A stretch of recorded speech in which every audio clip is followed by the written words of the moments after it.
I lived in LA, so I met loads of people and like that, like the biggest names. Like I met Barbara Streisand. I worked with her charity for her foundation on an event, and she was so cool. And then I met people who are kind of just starting out on TV shows, and they're like slamming doors in my face and everything at the event. And Barbara like shook my hand. I was like, the beautiful hands of Barbara Streisand. I was like, I'm never washing them. Obviously, I did.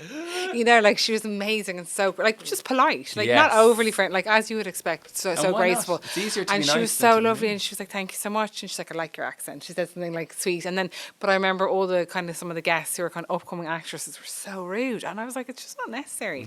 I'm friendly and I'm here to help you and stuff, but as you say, like you live and learn. So and I think kindness. Because you did have a few, didn't you? They weren't so nice. You know, we don't have to name them here, but there was a few that were a bit rude, even on exposure days. You know, you'd come into the office and you were like, I know. Well, you don't know. That's the game, isn't it? You don't know what you're going to get. Because I suppose you're going in to interview strangers, as in we don't know them. We've seen them on TV, or maybe they're a singer, or maybe they're whatever, and we've an imagined idea of them, who they are. Exactly. So it's, but they do look exactly the same. Because people say to me, you know, Brad Pitt. I mean, name a few of the biggies, just so we can do a quick list. God, some of the big people I've interviewed, Al Pacino, or Steven Spielberg, or I feel like I'm named. This is really weird. Do it.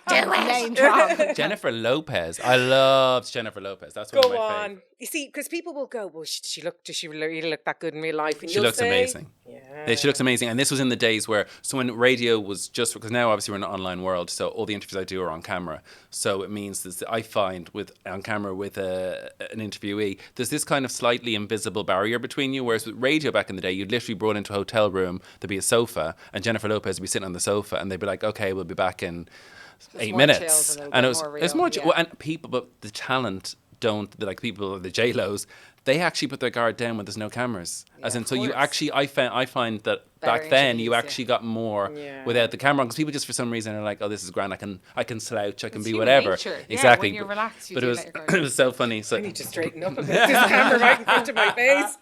You look great. Oh, God. But I said J-Lo was amazing and lived up to my diva expectations, because at one point I said to J-Lo, do you remember that plunging green Versace dress she wore at the MTV Awards? It's iconic, and Vogue put it, I think, as number 2 most iconic dress of all time, right? So I say to J-Lo, your dress, I mean, was the second most iconic dress of all time. How did that feel? And there was one person in the room in a dark corner that I'd forgotten about, and he came out of the corner and went, excuse me, so I have to stop the interview.